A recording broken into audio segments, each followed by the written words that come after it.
नमस्कार, मैं हूं प्रदीप कुमार और आप देख रहे हैं पॉलिटिकल आइडिया। पॉलिटिकल आइडिया के आज के इस अंक में आप सभी दर्शकों का बहुत बहुत स्वागत है। मित्रों, आज हम बात करेंगे महागठबंधन की। बिहार में महागठबंधन की कई सभाओं में वो कौन लोग हैं शामिल होते हैं जो महागठबंधन का ही खेल खराब करना चाहते हैं।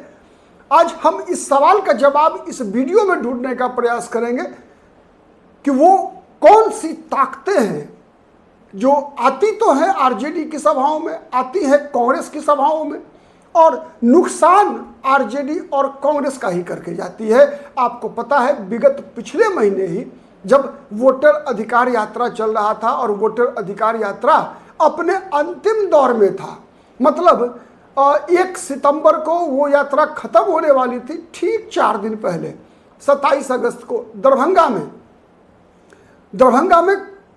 वोटर अधिकार यात्रा के दौरान जो छोटी छोटी सभाओं का आयोजन किया गया था, उसी में एक सभा में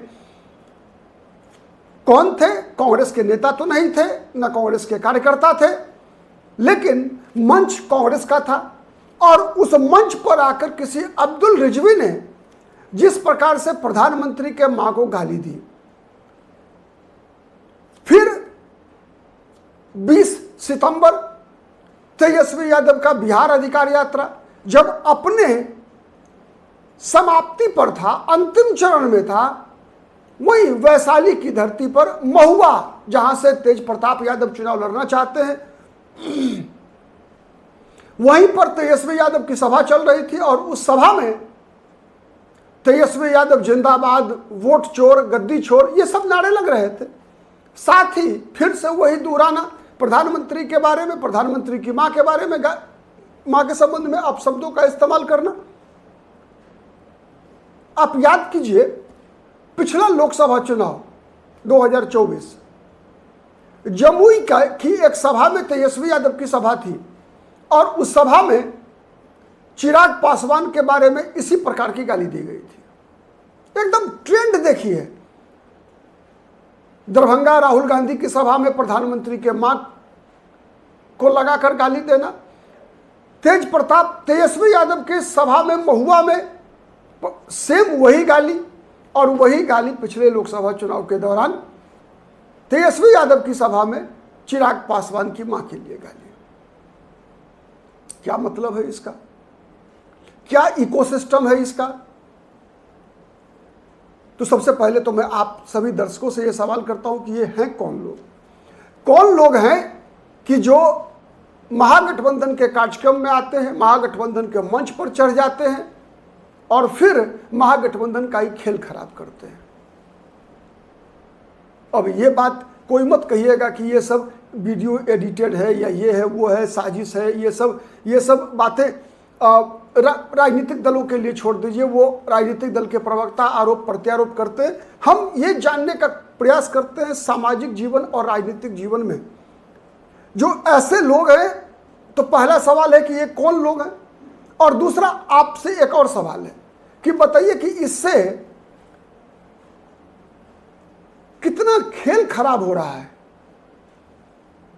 चाहे उस साजिश में कोई भी शामिल हो, मैं तो यहां तक कह रहा हूं कि अगर एनडीए के लोग भी शामिल हैं, यदि आरजेडी को, कांग्रेस पार्टी को बदनाम करने के लिए भारतीय जनता पार्टी के लोग ही इनकी रैलियों में जाकर इस प्रकार के शब्दों और गालियों का इस्तेमाल करते हैं, तो उनको भी नियंत्रित करने की जिम्मेवारी किसकी है? महागठबंधन के दलों की है। और चूंकि जिम्मेवारी उसकी होती है जिसका खेल खराब होता है, जिसको लाभ मिल रहा है। बीजेपी को तो वैसे ही नुकसान, फायदा मिल रहा है। नीतीश कुमार तो एकदम मूंछ पर ताव दिए घूम रहे हैं कि नीतीश कुमार की मन मांगी मुराद जो है इन घटनाओं के माध्यम से पूरी होती जा रही है। तो इसका साइकोलॉजी हम समझने का प्रयास करते हैं। आज देखिए मित्रों, एक बात स्पष्ट है कि आज जिस प्रकार से वातावरण है बिहार का, जिस प्रकार की राजनीतिक परिस्थितियां हैं, उसमें तेजस्वी यादव का मुख्यमंत्री बनना लगभग तय है। यदि तेजस्वी यादव नहीं मुख्यमंत्री बन पाएंगे तो अपनी लापरवाही से नहीं बन पाएंगे, या फिर महागठबंधन के में जो शामिल दल हैं उनकी बेवकूफ़ी से। क्योंकि ऐसी बेवकूफ़ी 2020 के विधानसभा चुनाव में भी हुआ था।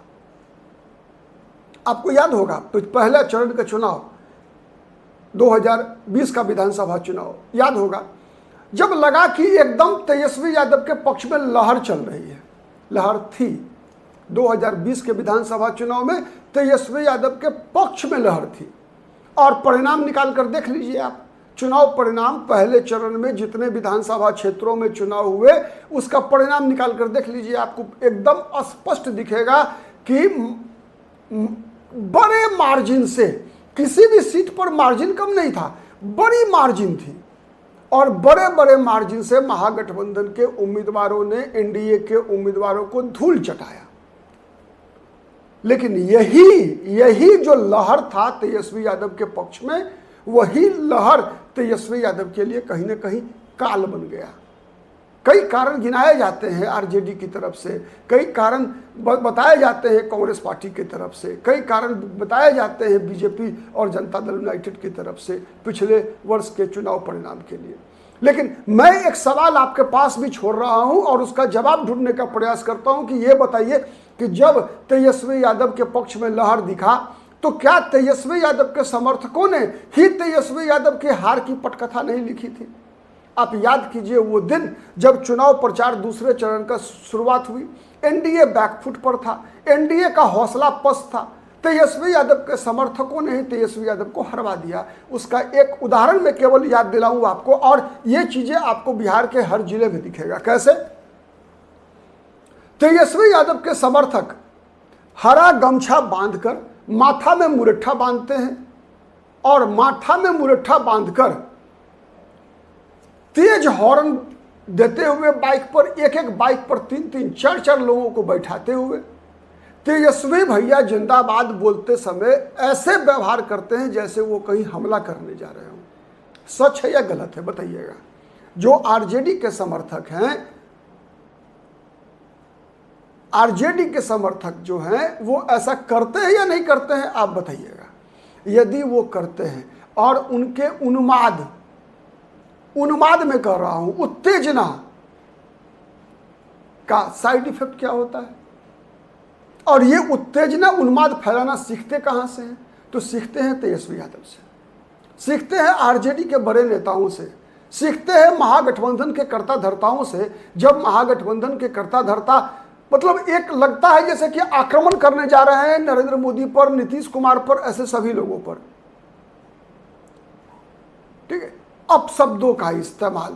मैं बताऊं एक चीज कि ये राजनीति में और आज 21वीं शताब्दी में भारत और बिहार की राजनीति में इन अपशब्दों के इस्तेमाल करने की किसी को भी इजाजत नहीं दी जानी चाहिए, नंबर 1। नंबर 2, जो लोग भी ये इन शब्दों का अपशब्दों का इस्तेमाल करते हैं उनको नुकसान होता है। आप कहेंगे कि एक पक्षीय तो होता नहीं है, एक तरफा नहीं होता है अपशब्दों का इस्तेमाल, सही है, दो तरफा होता है। लेकिन जनता देखती क्या है कि जिसके तरफ से कम हो रहा है उसको माफ कर देती है, जिसके तरफ से ज्यादा हो रहा है उसको सजा देती है। जिसके उन्मादी बयानों से डर ज्यादा पैदा होता है उससे मतदाता कहते हैं 4 लग्गा दूर भागते हैं उससे। और यही समस्या होती है बिहार में महागठबंधन के साथ, यही परेशानी होती है। चाहे वो 2020 का विधानसभा चुनाव में तेजस्वी यादव जीता हुआ चुनाव हार जाते हैं, 2024 के लोकसभा चुनाव में मैं बताऊं कि कम से कम 2 सीटें ऐसी थी जहां पर कि लोक जनशक्ति पार्टी मतलब एनडीए के उम्मीदवार हार रहे थे। उनको जितवाने में सबसे बड़ी भूमिका रही थी तेजस्वी यादव के जमुई में जो सभा हुई, चिराग पासवान के मां को गाली दी गई थी, उस घटना का। गया में जीतन राम मांझी चुनाव हार रहे थे। यदि तेजस्वी यादव की मां को गाली नहीं दी जाती तो उसके खिलाफ पासवान समाज के लोग, आरजेडी के पक्ष में जो एकजुट था वो उसने जीतन राम मांझी को वोट देना तय कर लिया, भड़क गए। जमुई लोकसभा सीट पर भी अरुण भारती संकट में थे। जबरदस्त टक्कर दे रही थी वहां आरजेडी की उम्मीदवार। इन 2 सीटों पर सीधा असर, जिसे मैं कहता हूं ना, सीधा असर पड़ा कि केवल एक घटना ने महागठबंधन के खाते से 2 सीटें छीन ली थी। आप मेरी बातों से किस हद तक सहमत हैं, नहीं सहमत हैं, कमेंट करके जरूर बताइएगा। मेरी बातें यदि पसंद आती है तो ये बातें आरजेडी के नेताओं, महागठबंधन के नेताओं के पास जरूर पहुंचाइएगा कि आरजेडी के बड़े नेताओं के बॉडी लैंग्वेज से समाज के अन्य वर्ग के बीच जो घृणा का वातावरण बनता है और बड़े नेताओं के उन्मादी बॉडी लैंग्वेज से, उसमें तेजस्वी यादव भी शामिल है, उनके कार्यकर्ता बहक जाते हैं। और बहक कर ही मोदी की मां हो, नीतीश कुमार के बारे में अपशब्द हो, चिराग पासवान के बारे में अपशब्दों का इस्तेमाल करना हो, नीतीश कुमार के बारे में बोलना हो, यह सब उसी परिस्थिति में होता है।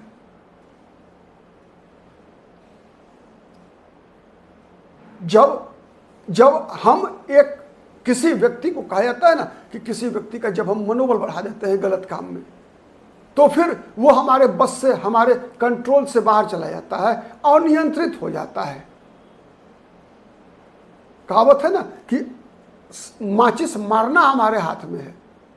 अगर वो आग पकड़ लिया तो फिर कई बार वो आग इतना खतरनाक होता है कि जो लोग आग लगाते हैं वो स्वयं आग बुझा नहीं पाते। तो इसका दुष्परिणाम कई बार आरजेडी को विशेष रूप से, महागठबंधन को विशेष रूप से भुगतना पड़ा है। तब भी महागठबंधन के बड़े नेता इससे सबक नहीं लेते। मैं तो यह मानता हूं कि इन घटनाओं के पीछे, चाहे वो दरभंगा की घटना हो, चाहे वो महुआ की घटना हो सकता है हमारे कई दर्शक सहमत नहीं हो, लेकिन इन सब जगहों पे जो कार्यकर्ता होते हैं उनके अंदर जो अति उत्साह बनता है, जो वो उन्मादी बन जाते हैं, उसी का परिणाम होता है कि वो अपशब्द का इस्तेमाल करते हैं। और अति उत्साही, अति उन्मादी बनाने में बड़े नेताओं की बड़ी भूमिका होती है। आज के लिए इतना ही। बहुत बहुत धन्यवाद।